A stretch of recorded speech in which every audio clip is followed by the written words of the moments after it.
첫 단추. 예수께서 홀로 계실 때에 함께한 사람들이 12제자와 더불어 그 비유들에 대하여 물으니 이르시되 하나님 나라의 비밀을 너희에게는 주었으나 외인에게는 모든 것을 비유로 하나니 이는 그들로 보기는 보아도 알지 못하며 듣기는 들어도 깨닫지 못하게 하여 돌이켜 죄 사함을 얻지 못하게 하려 함이라 하시고 또 이르시되 너희가 이 비유를 알지 못할진대 어떻게 모든 비유를 알겠느냐. 뿌리는 자는 말씀을 뿌리는 것이라. 말씀이 길가에 뿌려졌다는 것은 이들을 가리킴이니 곧 말씀을 들었을 때에 사탄이 즉시 와서 그들에게 뿌려진 말씀을 빼앗는 것이요. 또 이와 같이 돌밭에 뿌려졌다는 것은 이들을 가리킴이니 곧 말씀을 들을 때에 즉시 기쁨으로 받으나 그 속에 뿌리가 없어 잠깐 견디다가 말씀으로 인하여 환난이나 박해가 일어나는 때에는 곧 넘어지는 자요. 또 어떤 이는 가시떨기에 뿌려진 자니 이들은 말씀을 듣기는 하되 세상의 염려와 재물의 유혹과 기타 욕심이 들어와 말씀을 막아 결실하지 못하게 되는 자요. 좋은 땅에 뿌려졌다는 것은 곧 말씀을 듣고 받아 30배나 60배나 100배의 결실을 하는 자니라. 마가복음 6장 10에서 20절 말씀. 씨 뿌리는 자의 비유를 설교하고 난 후 몇몇 교우들이 좋은 밭이 되려는 열심에서 풀려나 복음을 통한 자유와 해방을 경험했다고 나눠주셨다. 뽑히지 않는 가시와 딱딱한 돌로 가득한 마음밭을 세상 누가 스스로 기경할 수 있겠는가. 아무리 애쓰고 몸부림을 친다 해도 변하지 않는 자신을 보며 정죄감과 죄책감만 더할 뿐이다. 반복해서 좌절하다 보면 결국 포기하고 체념하게 되지 않던가. 인간의 열심은 변질을 가져오지만 복음은 인간을 변화시킨다. 복음은 인간에게 정죄감과 체념의 굴레를 벗어난 자유와 해방을 안겨준다. 괴로움이 큰 만큼 복음이 주는 자유도 크다. 복음 증거가 시급한 이유이다. 윌리엄 윌리모는 오늘날 개신교 설교가 도덕화되고 심리화된 결과 복음을 듣지 못한 성도들이 고통을 당한다고 지적한다.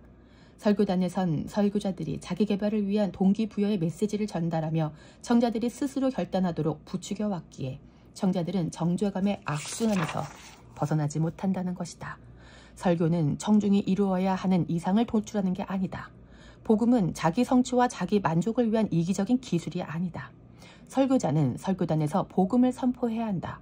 성도는 복음을 듣고 하나님이 하신 일에 감격하여 그분께 영광을 돌리고 경배하며 집으로 돌아가야 마땅하다. 밀레의 그림 씨 뿌리는 사람에 표현된 농부의 강인함은 이 복음을 잘 드러내고 있다. 커다란 손으로 가득 움킨 씨와 그것을 뿌리려던 농부의 강한 어깨와 근육을 보라. 각진 코와 턱선에서 드러나는 의지와 역동성, 이 모든 것에서 느껴지는 하나님의 능력을, 이것이 바로 사도 바울이 깊도다 하나님의 지혜와 지식의 풍성함이요 로마서 11장 33절라고 감탄한 하나님의 열심이다. 하나님은 당신의 모든 능력을 발휘하셔서 생명의 씨앗을 이 땅에 뿌리셨고 그 씨의 죽음을 통해 황폐한 땅은 옥토로 변하여 열매를 맺었다. 마가복음 4장 10에서 20절은 이 씨 뿌리는 사람의 비유에 대해 예수님께서 직접 해석해 주신 말씀이다. 이제는 예수님의 해석을 기준으로 우리의 이해를 점검해 볼 차례다. 우리가 앞장에서 1에서 9절 말씀을 통해 이해한 바가 혹 미심쩍었다 할지라도 10에서 20절의 예수님 말씀과 일맥상통한다면 비로소 그것이 진리이며 복음이라고 확언할 수 있을 것이다. 물론 앞으로도 확인하겠지만 우리의 해석은 예수님의 해석에 부합한다. 이 비유는 하나님의 신비를 더욱 풍성하게 드러낼 것이다. 마침내 주어진 비밀. 예수께서 홀로 계실 때에 함께한 사람들이 12제자와 더불어 그 비유들에 대하여 물으니 이르시되 하나님 나라의 비밀을 너희에게는 주었으나 외인에게는 모든 것을 비유로 하나니. 마가복음 4장 10에서 11절 말씀. 지금 예수님은 큰 무리와 헤어져 몇몇 사람들과 함께 계신다. 이들 중에는 12제자에 들지 않은 사람들도 있다. 아마도 집으로 돌아가지 않고 예수님 곁에 남은 사람들이었으리라. 주님은 이름도 기록되지 않은 이 사람들을 외면하지 않으시고 그들에게도 넉넉히 하나님 나라의 비밀을 알려주신다.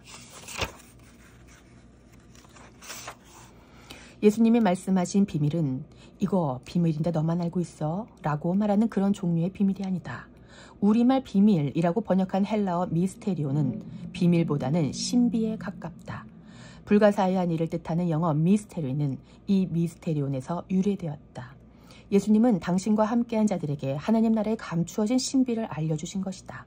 그 나라는 감추어져 있기에 하나님께서 보여주지 않으시면 인간들은 그 나라가 어디서 오는지 어떻게 세워지는지 도대체 어떤 나라인지 알 도리가 없다.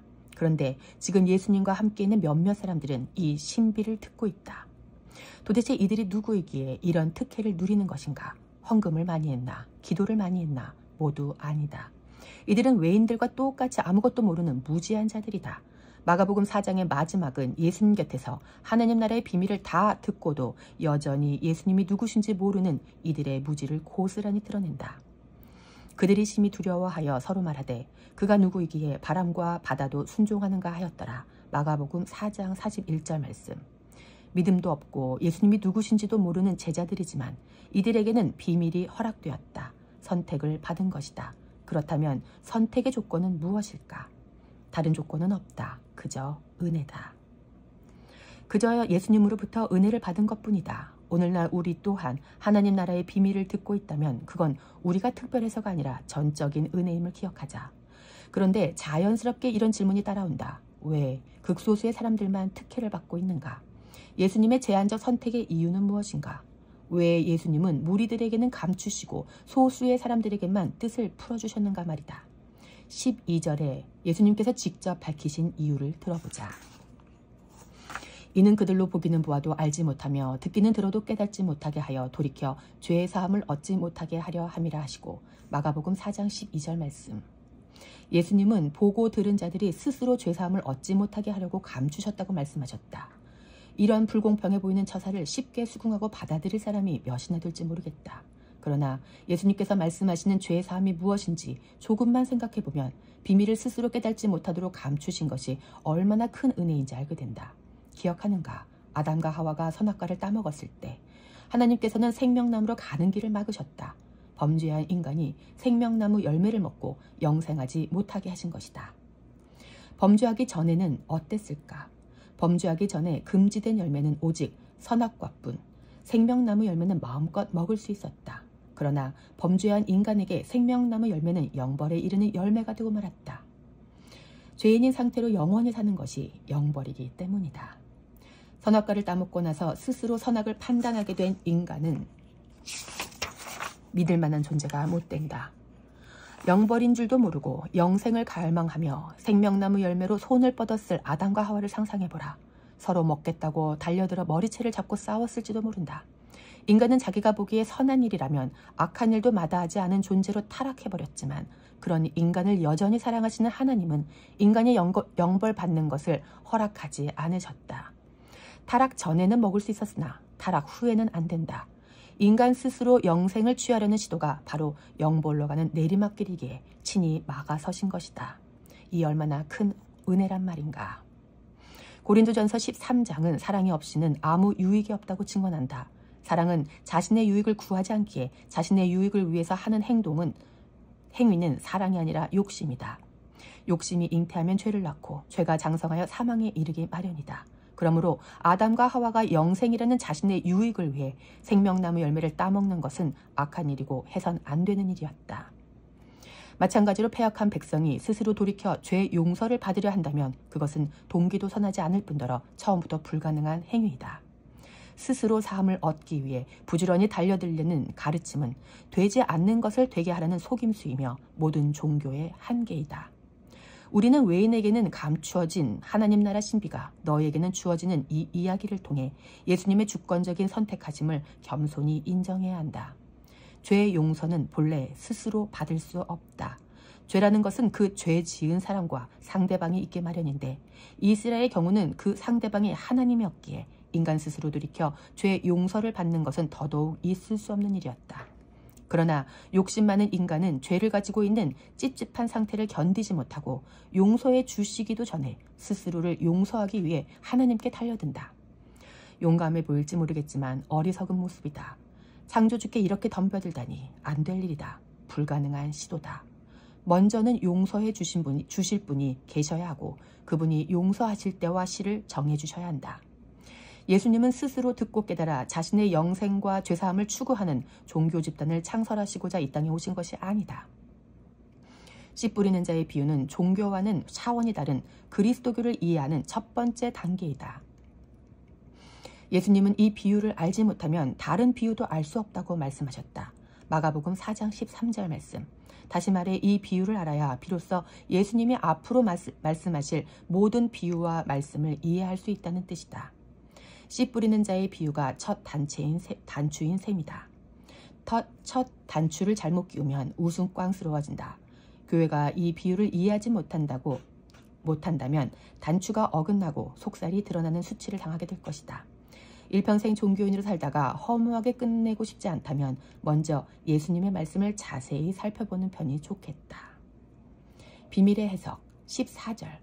뿌리는 자는 말씀을 뿌리는 것이라. 뿌리는 자는 말씀을 뿌렸다. 전통적으로 교회가 이해해온 것과 일치한다. 15절.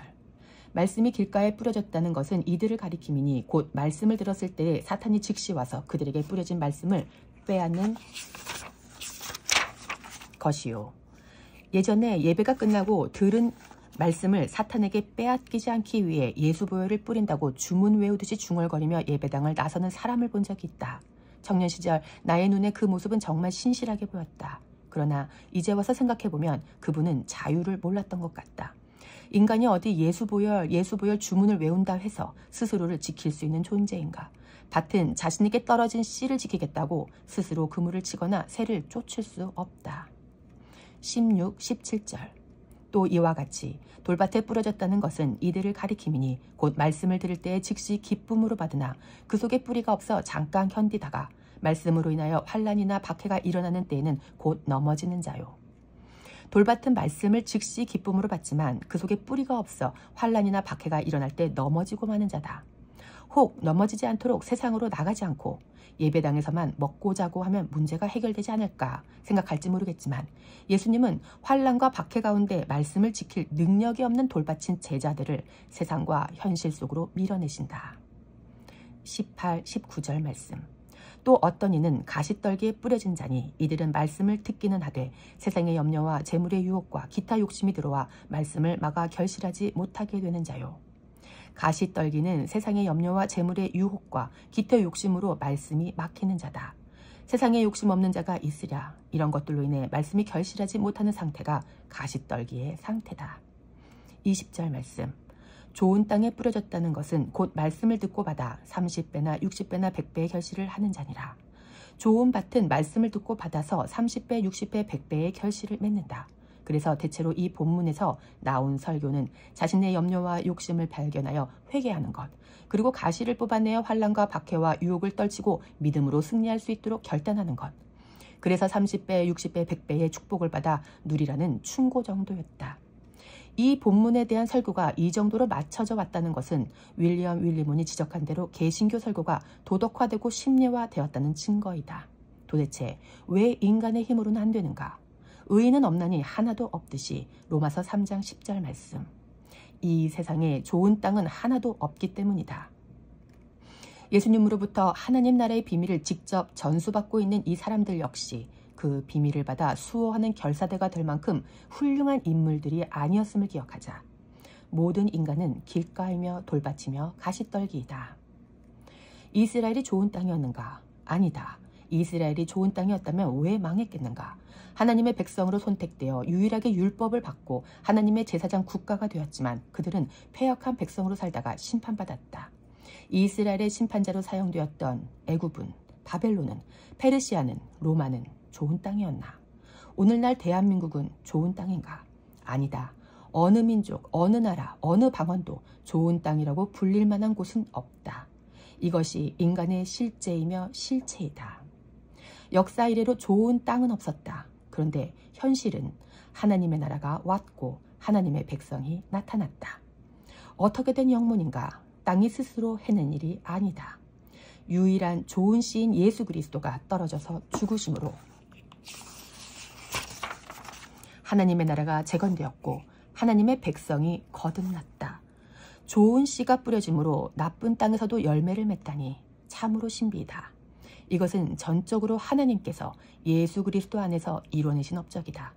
이 나라, 이 백성은 인간 측에서 만들 수 없고 하나님의 열심과 의지와 결단으로 뿌려진 말씀에 의해 결실된 열매인 것이다. 그래서 우리는 소유격을 사용한다. 하나님의 나라, 하나님의 백성이라고 말이다.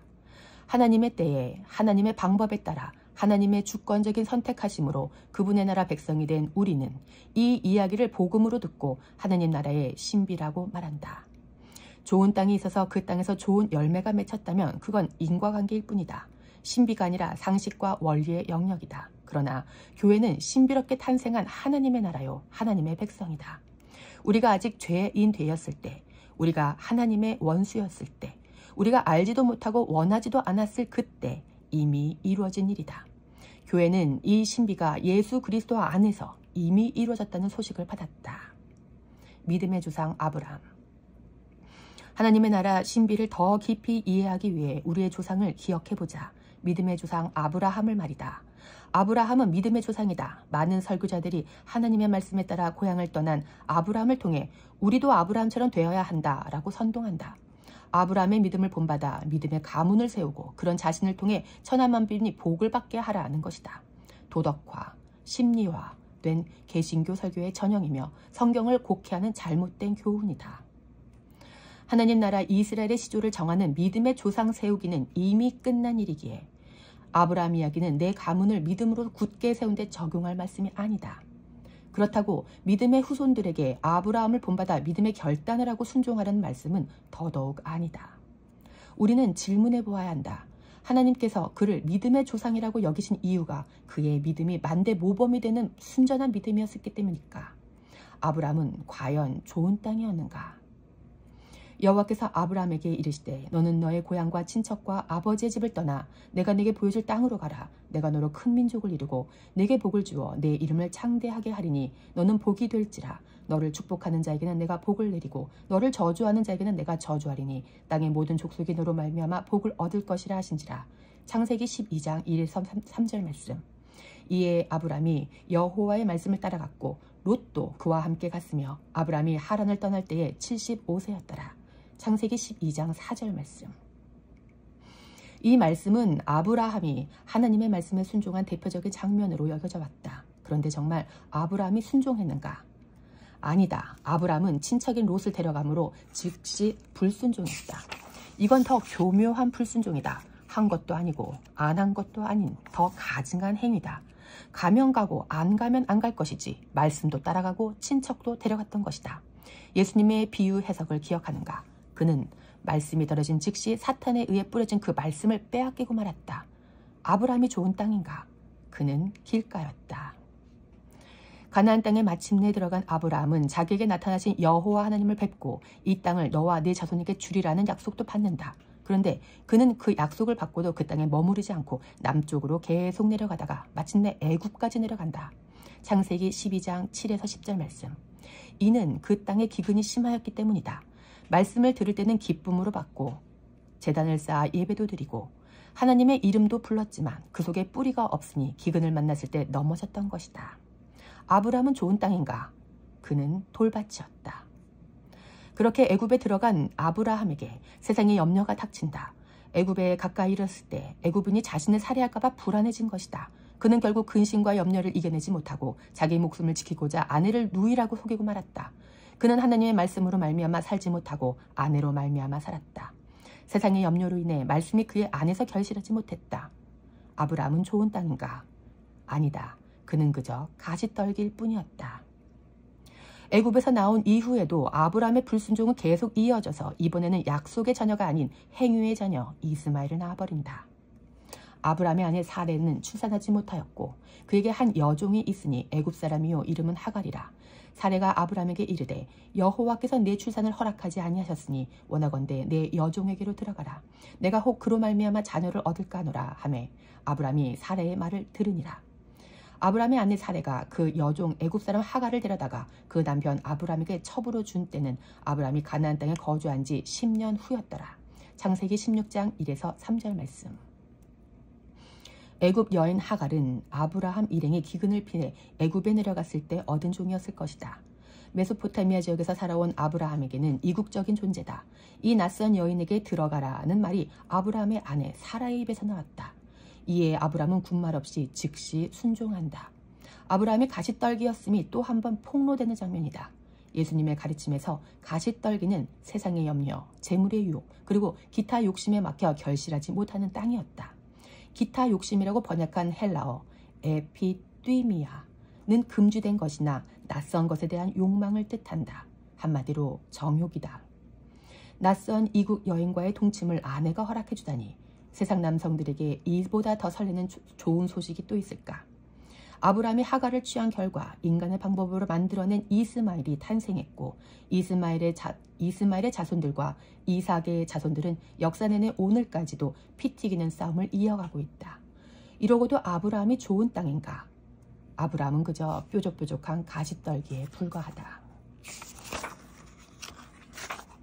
그러나 길가, 돌밭, 가시떨기로 실수하고 실패하며 살아가던 아브라함에게 전능하신 하나님이 다시 나타나신다. 그가 99세가 되었을 때의 일이다. 이제부터 하나님의 일하심이 시작된다. 절망의 땅에 생명의 씨앗이 뿌려지는 장면이다. 아브라함이 99세 때에 여호와께서 아브라함에게 나타나서 그에게 이르시되 나는 전능한 하나님이라. 너는 내 앞에서 행하여 완전하라. 내가 내 언약을 나와 너 사이에 두어 너를 크게 번성하게 하리라 하시니 아브라함이 엎드렸더니 하나님이 또 그에게 말씀하여 이르시되 보라 내 언약이 너와 함께 있으니 너는 여러 민족의 아버지가 될지라. 이제후로는 네 이름을 아브라함이라 하지 아니하고 아브라함이라 하리니 이는 내가 너를 여러 민족의 아버지가 되게 함이라. 내가 너를 심히 번성하게 하리니 내가 네게서 민족들이 나게 하며 왕들이 네게로부터 나오리라. 내가 내 언약을 나와 너 및 내 대대 후손 사이에 세워서 영원한 언약을 삼고 너와 내 후손의 하나님이 되리라. 내가 너와 내 후손에게 네가 거류하는 이 땅 곧 가나안 온 땅을 주어 영원한 기업이 되게 하고 나는 그들의 하나님이 되리라. 하나님이 또 아브라함에게 이르시되 그런즉 너는 내 언약을 지키고 내 후손도 대대로 지키라. 너희 중 남자는 다 할례를 받으라. 이것이 나와 너희와 너희 후손 사이에 지킬 내 언약이니라. 창세기 17장 1에서 10절 말씀. 하나님이 또 아브라함에게 이르시되 내 아내 사레는 이름을 사레라 하지 말고 사라라 하라. 내가 그에게 복을 주어 그가 네게 아들을 낳아주게 하며 내가 그에게 복을 주어 그를 여러 민족의 어머니가 되게 하리니 민족의 여러 왕이 그에게서 나리라. 창세기 17장 15에서 16절 말씀. 하나님은 실수투성인 아브라함에게 나는 전능한 하나님이라 라는 말로 당신을 드러내셨다. 아브라함은 끝까지 불순종을 멈추지 못했고 하나님의 언약과 위배되는 믿음 없는 삶을 살았지만 하나님은 그 끝에서 당신의 전능하심을 발휘하신다. 무능한 아브라함 앞에서 전능한 하나님의 언약은 여전히 유효했다. 이처럼 인간은 끝내고 하나님은 시작하신다. 인간은 죽이고 하나님은 살리신다. 하나님은 아브라함에게 모든 약속들을 내가 이룰 것이라고 반복해서 말씀하시므로 강한 의지를 드러내셨다. 그리고 아브라함에게는 단 한 가지만 요구하셨는데 그것이 바로 할례다.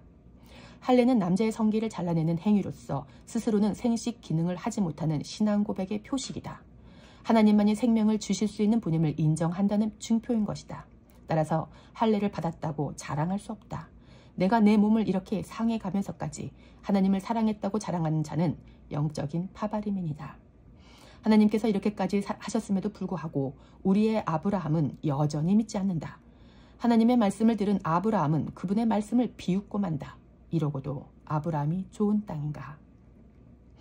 아브라함이 엎드려 웃으며 마음속으로 이르되 100세 된 사람이 어찌 자식을 낳을까? 사라는 90세니 어찌 출산하리요? 하고 아브라함이 이에 하나님께 아뢰되 이스마엘이나 하나님 앞에 살기를 원하나이다.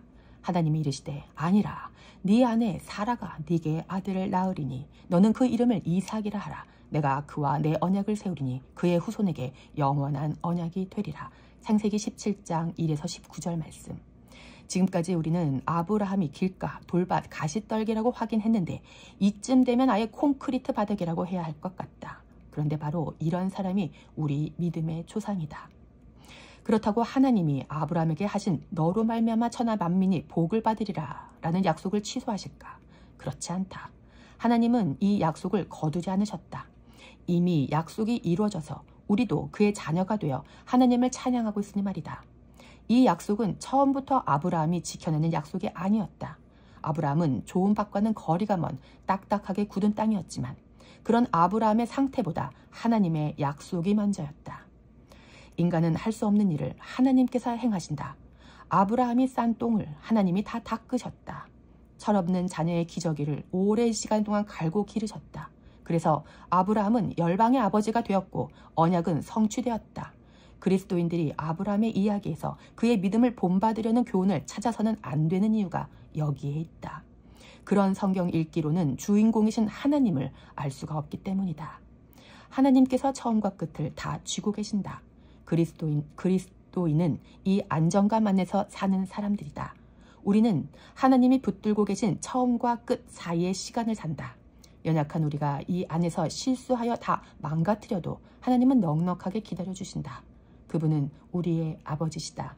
자격 없는 자가 그리스도 안에서 염치 없게도 이런 은혜를 받았다. 그러면 이제 우리는 어떻게 살아야 할까? 어떻게 살면 은혜 받은 자답게 잘 살았다고 할 수 있을까? 스스로 마음밭을 기경하여 옥토로 만들려고 애쓰는 삶, 또 그런 노고를 공로 삼아 자랑하는 삶은 결코 은혜 받은 자의 마땅한 태도가 아니다. 그런 삶은 하나님을 믿지 않고 스스로 해결하려고 달려드는 종교적 삶에 불과하다. 그리스도인은 지금도 포기하지 않으시는 하나님을 바라고 그분의 사랑 안에 거하며 그분의 약속이 이루어지도록 기도한다. 하나님의 나라가 오기를 구하며 사는 삶이다. 우리가 살아가는 시간 동안 하나님의 나라가 자라가는 원리에 대해서는 4장에서 좀 더 자세히 살펴보기로 하자. 아브라함의 자손. 아브라함이 어떻게 믿음의 조상이 되었는가? 우리는 또 어떻게 하나님 나라의 백성이 되었는가? 하나님의 나라, 하나님의 백성이 되는 것은 신비이다. 미스테리다. 하나님은 포기하지 않으시는 열심과 당신의 약속을 반드시 지키시는 신실하심으로 손수 당신의 나라를 만들어내신다. 죄밖에 없는 인간들을 사랑하여 놓지 아니하시는 하나님의 사랑법이며 하나님 나라의 신비이다. 예수님은 이 하나님의 이야기를 들으라고 말씀하신 것이다. 씨 뿌리는 자의 비유는 인간들이 다 망쳐서 끝나버린 것만 같은 하나님의 언약을 예수님이 이루시기 위해 직접 길가, 돌박 가시떡불에 생명의 씨로 던져져 떨어져 죽는다는 비밀을 담은 비유다. 이것이 씨 뿌리는 자의 비유가 모든 비유와 가르침을 아는 첫 단추가 된다는 의미이다. 사도 바울은 갈라디아서와 로마서에서 이 신비에 대해 이렇게 이야기한다. 그리스도께서 우리를 위하여 저주를 받은 바 되사 율법의 저주에서 우리를 속량하셨으니 기록된 바 나무에 달린 자마다 저주 아래에 있는 자라 하였습니다. 이는 그리스도 예수 안에서 아브라함의 복이 이방인에게 미치게 하고 또 우리로 하여금 믿음으로 말미암아 성령의 약속을 받게 하려 함이라. 형제들아, 내가 사람의 예대로 말하노니 사람의 언약이라도 정한 후에는 아무도 패하거나 더하거나 하지 못하느니라. 이 약속들은 아브라함과 그 자손에게 말씀하신 것인데 여럿을 가리켜 그 자손들이라 하지 아니하고 오직 한 사람을 가리켜 네 자손이라 하셨으니 곧 그리스도라. 내가 이것을 말하노니 하나님께서 미리 정하신 언약을 440년 후에 생긴 율법이 폐기하지 못하고 그 약속을 헛되게 하지 못하리라. 만일 그 유업이 율법에서 난 것이면 약속에서 난 것이 아니니라. 그러나 하나님이 약속으로 말미암아 아브라함에게 주신 것이라. 갈라디아서 3장 13에서 18절 말씀. 유업은 율법을 지켜서 받아내는 게 아니다. 그저 유업을 주신다고 약속하신 아버지께서 끝까지 그 약속을 취소하지 않으셨기 때문에 받는다. 하나님은 아브라함의 불성실과 불순종 가운데서도 신실하게 예수 그리스도를 통해 약속을 성취하셨다. 그래서 우리 같은 이방인도 하나님의 나라, 하나님의 백성의 유업을 받은 것이다. 길가, 돌밭, 가시떨기에도 당신의 나라를 건설하실 수 있는 그분의 능력과 신실하심이 바로 우리가 하나님의 나라, 하나님의 백성이 된 비밀이다. 로마서 4장은 이 일을 더 자세히 이야기한다. 아브라함은 자랑할 것이 아무것도 없는 사람이었다. 그런데도 하나님은 경건하지 못한 그를 죄인 취급하지 않으시고 내 아들이라고 말씀해 주셨다. 아브라함이 할례를 받았기 때문이 아니다. 할례는 그가 길가, 돌밭, 가시떨기 수준을 넘어 콘크리트 바닥임이 증명된 상황에서 자신의 능력이 아닌 하나님의 붙드심으로 산다는 표시일 뿐이다. 그가 할례의 표를 받은 것은 무할례 시에 믿음으로 된 의를 인친 것이니 이는 무할례자로서 믿는 모든 자의 조상이 되어 그들도 의로 여기심을 얻게 하려 하심이라. 로마서 4장 11절 말씀. 그러므로 상속자가 되는 그것이 은혜에 속하기 위하여 믿음으로 되나니 이는 그 약속을 그 모든 후손에게 굳게 하려 하심이라. 율법에 속한 자에게 뿐만 아니라 아브라함의 믿음에 속한 자에게도 그러하니 아브라함은 우리 모든 사람의 조상이라. 기록된 바 내가 너를 많은 민족의 조상으로 세웠다 하심과 같으니 그가 믿은 바 하나님은 죽은 자를 살리시며 없는 것을 있는 것으로 부르시는 이시니라. 로마서 4장 16에서 17절 말씀. 아브라함이 무엇을 했는가? 그가 한 일 중에 선한 것은 없다. 오직 하나님만 선하셨다. 본토 친척 아비의 집을 떠나라 하셨지만 보란듯이 친척을 데리고 가는 담대한 불순종에도, 제 한 몸 살겠다고 아내를 팔아먹는 파렴치함에도, 거룩한 명분으로 초강지차 앞에서 이방 여인과 동침하는 은큼함에도, 하나님의 면전에 대놓고 그분의 말씀을 비웃는 무례함에도 하나님의 영원한 언약은 취소되지 않았다. 이는 할례를 받은 자나 받지 않은 자나 동일하게 하나님 측에서 방법으로 그의 자손 되게 하시기 위함이다. 따라서 아브라함은 죽은 자를 살리시며 없는 것을 있는 것으로 부르시는 이가 좋은 씨를 뿌려놓은 밭을 만들어내심으로 하나님의 의를 선물로 주시는 일의 본복이다. 믿음으로 아브라함의 후손이 된 자들은 이 아브라함이 받은 의의 선물을 상속받는다. 이것이 바로 믿음의 조상이 의미하는 바다. 우리는 모두 아브라함의 자손들이다. 우리 역시 우리의 조상과 똑같은 길가, 돌밭, 가시떨기라는 말이다. 하나님께서 이미 당신의 약속을 이루시려고 예수 그리스도라는 씨를 뿌려 아브라함을 열국의 아비가 되게 하셨기에 우리 역시 아무 공로 없이 아브라함의 자손이 되어 하나님의 나라 신비를 은혜로 받는 것이다. 이것이 하나님께서 예수님을 보내신 이유였으며 예수님이 하나님 나라가 가까이 왔다라고 선포하신 이유이다. 하나님의 백성다움이 회복되는 일은 예수 그리스도의 믿음으로만 가능했던 것이다. 이 말을 당시 유대인들은 받아들일 수 없었을 것이다. 그러나 하나님은 그렇게 하셨다. 처음부터 당신이 하신 약속을 신실하게 지키시기 위해 사람들의 거절이 당신과의 관계를 결정짓게 하는 거절하시며 스스로 언약을 이루어 가셨다. 이것이 하나님의 의로우심이며 하나님의 나라가 형성된 비밀이다. 아, 하나님 나라의 이 놀라운 신비여. 배반한 인류를 포기하지 않으신 하나님께서 먼 옛날 아브라함에게 너의 씨를 통해 천하 만국의 복을 받게 하겠다는 약속을 주셨고 그 약속을 이루기 위해 그리스도께서 바로 그 씨로 오셨다. 바울은 갈라디아서에서 이 복음을 이렇게 선포한다. 이 약속들은 아브라함과 그 자손에게 말씀하신 것인데 여럿을 가리켜 그 자손들이라 하지 아니하시고 오직 한 사람을 가리켜 네 자손이라 하셨으니 곧 그리스도라. 갈라디아서 3장 16절 말씀. 전능하신 하나님이 인간의 모습으로 태어나 인간들과 함께 사셨고 인간들의 죄가 되어 죽으심으로 인간들이 용서받을 길을 여셨다. 어느 누구 하나 하나님의 속을 시원하게 해드릴 자가 없는 황폐한 땅에 떨어져 하나님의 소원을 이루셨다. 이스라엘도 결국 실패한 이 일, 오늘날 영국도 미국도 대한민국도 여전히 할 수 없는 그 일을 해내신 분께 하나님이 모든 이름 위에 뛰어난 이름을 주셨고 천하 만국이 그 이름 앞에 무릎을 꿇고 하나님은 그로 인해 영광을 받으신다. 이 대서사가 2000년 전 베들레헴 마국간에서 시작되었다. 오직 그리스도인만 이 서사 안에서 기뻐할 수 있을 것이다. 그러나 오늘날 성탄절에는 웃지 못할 촌극이 벌어진다. 2023년에는 신문지상에 12월 25일은 교회 오는 날입니다. 라는 대형 광고가 실렸다. 미친 시대다. 그런 광고를 해야만 간신히 예배당에 모이는 사람들이라면 차라리 들어오지 못하도록 예배당 문을 닫아 거는 편이 낫다. 종교적 경건에 대한 열망이나 내세의 걱정 또는 현세에서 받을 복 때문에 예배당에 나오는 아니 나와주는 종교인들을 보면 과연 아브라함의 믿음의 후손이라고 말할 수 있을까? 복음과 은혜를 안다면 계속해서 그렇게 살 수는 없을 것이다. 우리는 씨 뿌리는 자의 비율을 알아야 한다. 황폐하고 척박한 땅 위에 하나님의 의지와 열심으로 좋은 씨 예수 그리스도가 뿌려지심으로 비로소 하나님의 나라가 시작되고 그분의 백성이 태어나는 이 서사를 알아야 한다. 교회는 이 이야기의 결과로 태어나 그 나라를 상속받은 예수 그리스도의 몸이다.